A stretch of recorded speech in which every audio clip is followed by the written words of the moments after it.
জয় গুরু বন্দে পুরুষোত্তম। আশা করি পরম পিতার দয়ায় আপনারা সকলেই ভালো আছেন এবং সুস্থ আছেন। আজকে নিয়ে এসেছি সত্য অনুসরণের আরেকটি ব্যাখ্যা অংশ। তো সত্য অনুসরণ ব্যাখ্যার আজ আমাদের সম্ভবত আজ 10তম পর্ব।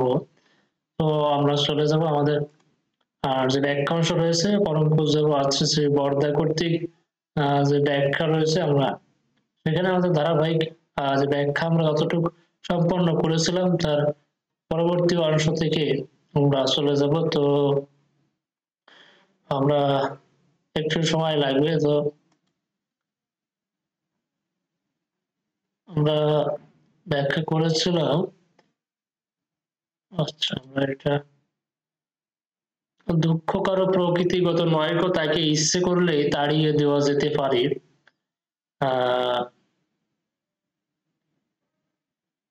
এটা আমরা ব্যাখ্যা করেছিলাম। তো আমরা তার পরবর্তী যেটি রয়েছে সেটি আমরা ব্যাখ্যা করব। পরম পিতার কাছে প্রার্থনা করো তোমার ইচ্ছাই মঙ্গল। আমি জানি না কিসে আমার মঙ্গল হবে, আমার ভিতরে তোমার ইচ্ছাই পূর্ণ হোক, আর তার জন্য তুমি রাজি থাকো, আনন্দে থাকবে, দুঃখ তোমাকে স্পর্শ করবে না। পরম পূজ্য বরদা কর্তৃক ব্যাখ্যা। বাণীটির আলোচনা শুরু হলো। শঙ্কর রায় শঙ্কর দা, আমি তো আমার মঙ্গল বুঝি না, তাই তার ইচ্ছা মতো চলবো, তার কাছে প্রার্থনা করব তোমার ইচ্ছায় যেন চলতে পারি, কারণ একমাত্র তিনিই হচ্ছে মঙ্গলময়। শ্রী পিতৃদেব, যা লেখা আছে তার বাইরে তো একটা কথাও বললি না। দুঃখ আমরা নিজেরা তৈরি করি, তার ইচ্ছা মতো চললে দুঃখ আসে না। শ্রী পিতৃদেব, তা না হয় হলো, কিন্তু পরমপিতার কাছে প্রার্থনার দরকার কি? আমার ভেতর তোমার ইচ্ছাই পূর্ণ হোক, এই ভাবটা তো বলবি। আমাকে প্রার্থনা করতে হবে পরমপিতার কাছে তোমার ইচ্ছায় যেন চলতে পারি। শ্রী পিতৃদেব, শরণাপন্ন না হলে কি করে বলবো তোমার ইচ্ছায় পূর্ণ হোক? শরণাগত হতে হবে, তাকে বিশ্বাস করতে হবে, তার পথে চলতে হবে। তা না করে শুধু শুধু কথা বলে কি লাভ? তার উপর ভক্তি বিশ্বাস রাখতে হয়। আমি খেয়াল মাফিক চলে বলবো তোমার ইচ্ছায় পূর্ণ হোক, তাহলে হয় নাকি? তার উপর বিশ্বাস ভক্তি এলে তার মন মতো চলা যায়। পিতৃদেব আরো বললেন, বিশ্বাস বলতে আবার কি বোঝা যায়? ঠাকুর বিশ্বাস কাকে বলেছেন? যে ভাব বিরুদ্ধ ভাব দ্বারা আহত বা অভিভূত না হয় তাই বিশ্বাস। কারো কারো পরম পুরুষকে দর্শন মাত্রই বিশ্বাস হয়। তুমি ত্রিকালজ্ঞ জীবন স্বামী, আমাদের মতো সাধারণ মানুষের দীক্ষা নিয়েও বিশ্বাস আসে না। তাই আমরা দীক্ষার সময় যে সংকল্প ও সংবেদনী গ্রহণ করি তা অকপট ভাবেই মেনে চলতে হয়। মেনে চলতে চলতে বিশ্বাস হয়, সংকল্পগুলি মেনে না চললে বিশ্বাস আসে না। শ্রী পিতৃদেব পুনরায় বললেন, আমি দুঃখের কাজ করলে দুঃখ আসবেই। দুঃখ আসবেই তো, তখন যে কোনো দুঃখকেই গভীর মনে হয়। এই দুঃখ আমার থেকেও হতে পারে, আবার পরিবেশ থেকেও হতে পারে। শঙ্করদা, এমন একজন লোক চাই যাকে ধরে চলে আমার দুঃখ দূর হবে। শ্রী পিতৃদেব, আমার প্রেষ্টই তিনি, যাকে পেয়ে আমার মন ভরপুর হয়ে আছে। ইষ্ট স্বার্থ প্রতিষ্ঠায় আমার জীবনের মুখ্য উদ্দেশ্য। এজন্য আমি এমন কাজ করি না যাতে তিনি ব্যথা পেতে পারেন। শঙ্করদা, ওইভাবে থাকলে দুঃখটা বোধ হয় না। শ্রী পিতৃদেব, কিন্তু বাণীতে আছে ইচ্ছা করলেই তাকে তাড়িয়ে দেওয়া যেতে পারে, সেইভাবে বলতে হবে। হরিপদ বল।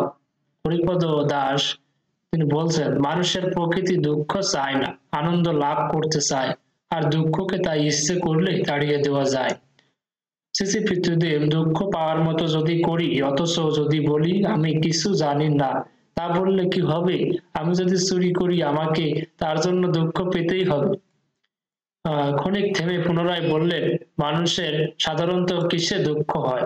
খাদ্য অভাবে দুঃখ হয়, প্রিয়জন বিয়োগে দুঃখ হয়, দুর্ঘটনায় দুঃখ হয়, তাই না? প্রিয়জন অসুস্থ হলো, সারানোর চেষ্টা না করায় সে মারা গেলে দুঃখ তো হবেই। এ এক অবস্থা।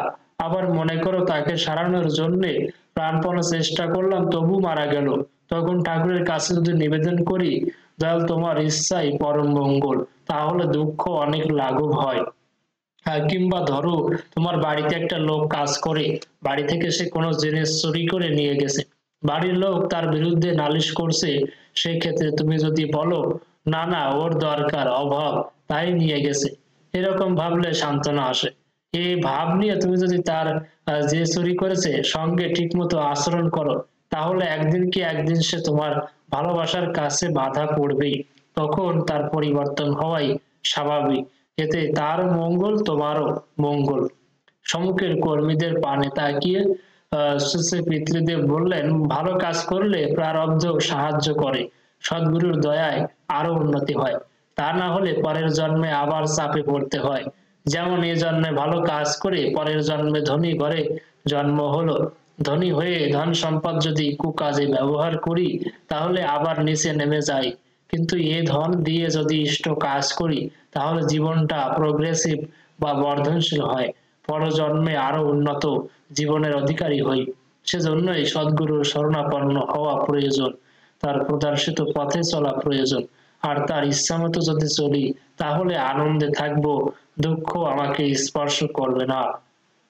রেফারেন্সটি কোট করা হয়েছে ইষ্ট প্রসঙ্গে তারিখ 27/11/75 ইংরেজি, প্রসঙ্গ সত্যানুসরণ পৃষ্ঠা নম্বর 23 এবং 24। পরবর্তী সত্যানুসরণ ব্যাখ্যায় চলে যাব। তার আগে আমরা দেখে নেব আমাদের কয় মিনিট আমাদের রেকর্ড চলছে এখানে। তো আমরা প্রায় 6.5 মিনিট রেকর্ড আমাদের হয়েছে। চলে যাব আমাদের পরবর্তী সত্যানুসরণের বাণীতে। তো কারো দুঃখের একটু লোড নিচ্ছে এখানে, আমি যেহেতু আমি কি বলা যায়, আমাদের ওয়াইফাই একটু সমস্যা করে অনেক সময়। তো কারো দুঃখের কারণ হয় না, কেউ তোমার দুঃখের কারণ হবে না, এটি ব্যাখ্যাটি আমরা আপনাদের সঙ্গে শেয়ার করবো এখন। তো মুক্তি চাওয়াটা না পাওয়াই হচ্ছে দুঃখ। যেমন আমার কাছে কেউ কিছু চাইলো, তাকে দিলাম না, তাই তার দুঃখ হলো। শ্রী পিতৃদেব বলছেন, কি চাইছে তোমার কাছে? মুক্তি, বই। শ্রী পিতৃদেব, বই চাইলেই যে তুমি তৎক্ষণাৎ তাকে দিতে পারবে তার নাও হতে পারে। বইটা যদি তখন তোমার কাজে লাগে তাহলে দেবে কেমন করে? তাকে বুঝিয়ে বললে, ভাই বইটা তো আমি এখন পড়ছি, পড়া হলে তুই নিস, তাহলে সেও বুঝলো, তাই তো ওটা এখন ওর দরকার। তবে কোনো জিনিস চাইতে গেলে বিবেচনা করে চাইতে হবে, দেখতে হবে আমি এই জিনিসটা নিলে তার কোনো অসুবিধা হবে কিনা, আমায় দিতে গিয়ে সে কোনো অসুবিধায় পড়বে কিনা, তার স্বার্থ আমার আগে দেখা দরকার। তোমার কথাই বলতে গেলে যদি বইটা দেবার ইচ্ছা তোমার আদৌ না থাকে, সেও যদি বোঝে বইটা উপস্থিত তোমার কাজে লাগছে না, খামাকা দিচ্ছ না, তখন সে দুঃখ পাবে। কেন দুঃখ পাবে? সে তোমার বন্ধু, তোমার সঙ্গে ভাব আছে, বিশেষ প্রয়োজনে সে তোমার কাছে বই চাইলো, যেমন তুমি হামেশাই তার কাছে চাও এবং পাও। এরকম ক্ষেত্রে তুমি না দেওয়াতে সে দুঃখ পেতেই পারে, এখানে তুমি হচ্ছে তার দুঃখের কারণ। এই ক্ষেত্রে শুধু নয়, সব ক্ষেত্রেই আমায় সজাগ দৃষ্টি দিয়ে চলতে হবে, যাতে কেউ আমার জন্য দুঃখ না পায়, ব্যথা না পায়, আমি যেন কারো ব্যথা ও দুঃখের কারণ না হই। মুক্তির দিকে তাকিয়ে শ্রী পিতৃদেব বললেন, অনেক সময় আমি কারো অশান্তির কারণ না হয়েও অশান্তি পাই। ধরো পারিপার্শ্বিকের ছাগল এসে তোমার বাগানে ঢুকে শাক পাতা তরি তরকারি সব খেয়ে গেল, তোমার ভারী দুঃখ হলো, তোমারও ছাগল আছে, কিন্তু তুমি তাদের প্রতি সজাগ দৃষ্টি রাখো যাতে অন্যের ফসল না খেয়ে ফেলে, তাহলে সমাধানটা কোথায়? শ্রী পিতৃদেব এবার দাদাদের দিকে দৃষ্টি ফেরালেন। গুরু কিঙ্করদা, আগে এরকম দেখা যায় বই কি। হরিপদদা, এখানে গরুতে খেয়েছে, সুতরাং কেউ তো খেয়েছে মনে করতে হবে। শ্রী পিতৃদেব এবার বলছেন, কিন্তু তোমার গরু আমারটা খায় না, তোমার এত পরিশ্রমের জিনিস আমার গরুতে একদিনে সব শেষ করে দিল, এতে তো দুঃখ হতেই পারে, বাণীর সঙ্গে মিলিয়ে দিতে হবে তো। সকলে নিরুত্তর। সময় উত্তীর্ণ হয়ে যাচ্ছে দেখে শ্রী পিতৃদেবের নির্দেশে অন্য গ্রন্থ পাঠ হলো। যথারীতি 8টার পর শ্রী পিতৃদেব ষোড়শী ভবন থেকে এসে বড় নাট মণ্ডপে পুনরায় উপবেশন করলেন। দাদারা ও মায়েরা প্রণাম করে বসেছেন, সকলের বাণীর আলোচনার প্রসঙ্গ উঠল। শৈলেন ভট্টাচার্যকে সামনে দেখতে পেয়ে শ্রী পিতৃদেব তাকে বাণীটি আলোচনা করতে বললেন। ভেবে নিয়ে শৈলেন দায়ের উত্তরে যা বললেন তাতে মীমাংসা হলো না। শ্রী পিতৃদেব আবার বললেন, আমার ছাগল তোমার বাগানে ঢোকে না, কিন্তু তোমার ছাগলে আমার বাগানের শাক পাতা খেয়ে চলে গেল, এতে তো আমার দুঃখ হবারই কথা। আমি বাড়িতে নেই, প্রশান্তর ছাগল সব খেয়ে গেছে, বাড়ি ফিরতেই বউ বলল, দেখছো প্রশান্ত ছাগল সব মুড়িয়ে খেয়ে গিয়েছে, অসম্ভব দৌড়াতে শুরু করেছে। আমি তো শুনে বললাম, ছাগল তো খাবেই, আমাদেরই সাবধানে থাকা দরকার। এই যে প্রশান্ত ছাগলের সব খেয়ে গেল, অথচ আমার মনে কোনো দাগ কাটলো না, এর একটা প্রতিক্রিয়া হয় পারিপার্শ্বিকের মনে। পাড়াপড়শি দেখছে অন্যের ছাগলে আমার বাগান নষ্ট করে, কিন্তু আমার মনে কোনো দাগ কাটে না। আমার ছাগল বা গরু অন্যের বাগানের জিনিস যাতে না খায়, সেদিকে আমার সজাগ দৃষ্টি থাকে। এর প্রভাব প্রশান্ত তথা পারিপার্শ্বিকের ওপর পড়ে আস্তে আস্তে। সকলেই আমার সঙ্গে ভালো ব্যবহার করার চেষ্টা করবে, কিন্তু আমার মনের যে এই ভাব, ক্ষমাশীলতাই বলো বা সহনশীলতাই বলো, তা কিন্তু আন্তরিক হওয়া দরকার। বিন্দু মাত্র উন্মাস ভাব পোষণ করলে চলবে না। আগের ঘটনার উদাহরণের পরিপ্রেক্ষিতেই ধরো, আমি প্রশান্তকে কিছুই বললাম না, কিন্তু খাবার সময় তরকারির অভাব, তাদেরকে বললাম সব শাক পাতা খেয়ে চলে গেল প্রশান্ত ছাগলে। বউ বলল, এখন বলছো কই, প্রশান্ত সামনে তো বললে না। অর্থাৎ মনে মনে আমি কিন্তু উন্মা ভাব পোষণ করে চলেছি। এরকম হলেও চলবে না। আসল কথা, যার মন যত সংকীর্ণ, তার দুঃখের কারণও তত প্রশস্ত। কারো দুঃখের কারণ না হলে পারিপার্শ্বিকের উপর তার প্রতিক্রিয়া সঙ্গে সঙ্গে আমার কর্মের মধ্যে প্রকাশ পাবেই।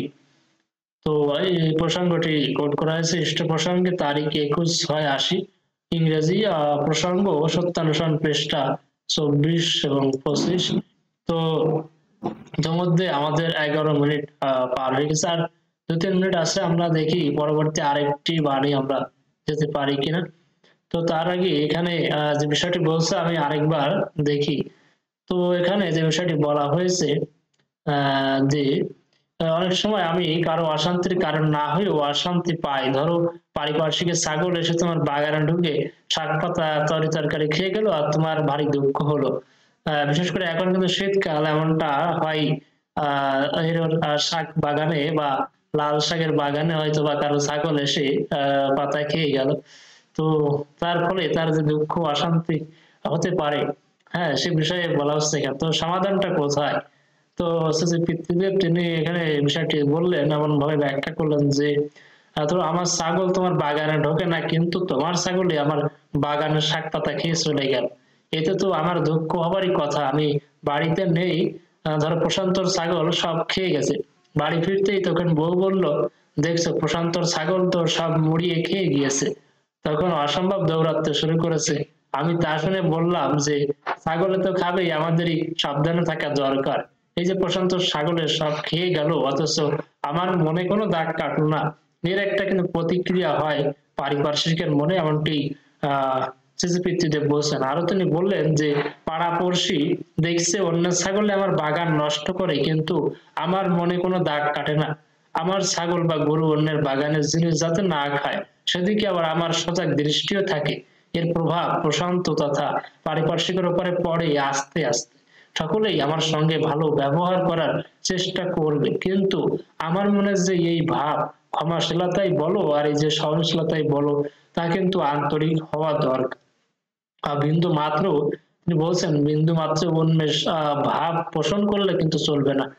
ধরো আগের ঘটনার উদাহরণের পরিপ্রেক্ষিতেই আমি প্রশান্তকে কিছুই বললাম না, কিন্তু আবার যদি খাবার সময় এমন হয়, তিনি বলছেন যে বউ বলল সব শাক পাতা খেয়ে চলে গেছে এবং তরকারির অভাব হলে তখন আবার বলে ফেললাম যে প্রশান্ত ছাগলে সব খেয়ে গেছে। তো এমনটিও আবার বলা চলবে না। এমনটি তিনি আসল কথা তিনি বলছেন যে মন যত সংকীর্ণ, তার দুঃখের কারণও তত প্রশস্ত। আর দুঃখের কারণ না হলে পারিপার্শ্বিকের উপর তার প্রতিক্রিয়া সঙ্গে সঙ্গে আমার কর্মের মধ্যে প্রকাশ পাবে। কারো দুঃখের কারণ না হলে পারিপার্শ্বিকের উপর তার প্রতিক্রিয়া সঙ্গে সঙ্গে আমার কর্মের মধ্যে প্রকাশ পাবে। তো এই দুটি আলোচনা সত্যানুসরণ ব্যাখ্যা আমরা চেষ্টা করলাম আপনাদের সঙ্গে শেয়ার করার। তো সকলে ভালো থাকবেন, সুস্থ থাকবেন। আপনারা এই ভিডিওটি সম্পূর্ণ দেখতে পাবেন ঠাকুরের বাণী সৎসঙ্গ বা বিমান ইউটিউব চ্যানেলে, এবং প্রথম 5 মিনিট দেখতে পাবেন ঠাকুরের বাণী সৎসঙ্গ ফেসবুক পেজ এবং ইনস্টাগ্রাম ঠাকুরের বাণী সৎসঙ্গ, সেখানে। সকলকে আনন্দিত জয়গুরু নিবেদন করছি। ভালো থাকবেন, সুস্থ থাকবেন। আবারও দেখা হবে সপ্তাহের কোনো একটি ব্যাখ্যায়। সকলে ততক্ষণ ভালো থাকবেন, সুস্থ থাকবেন। বন্দে পুরুষোত্তম, বন্দে পুরুষোত্তম, বন্দে পুরুষোত্তম, জয় গুরু।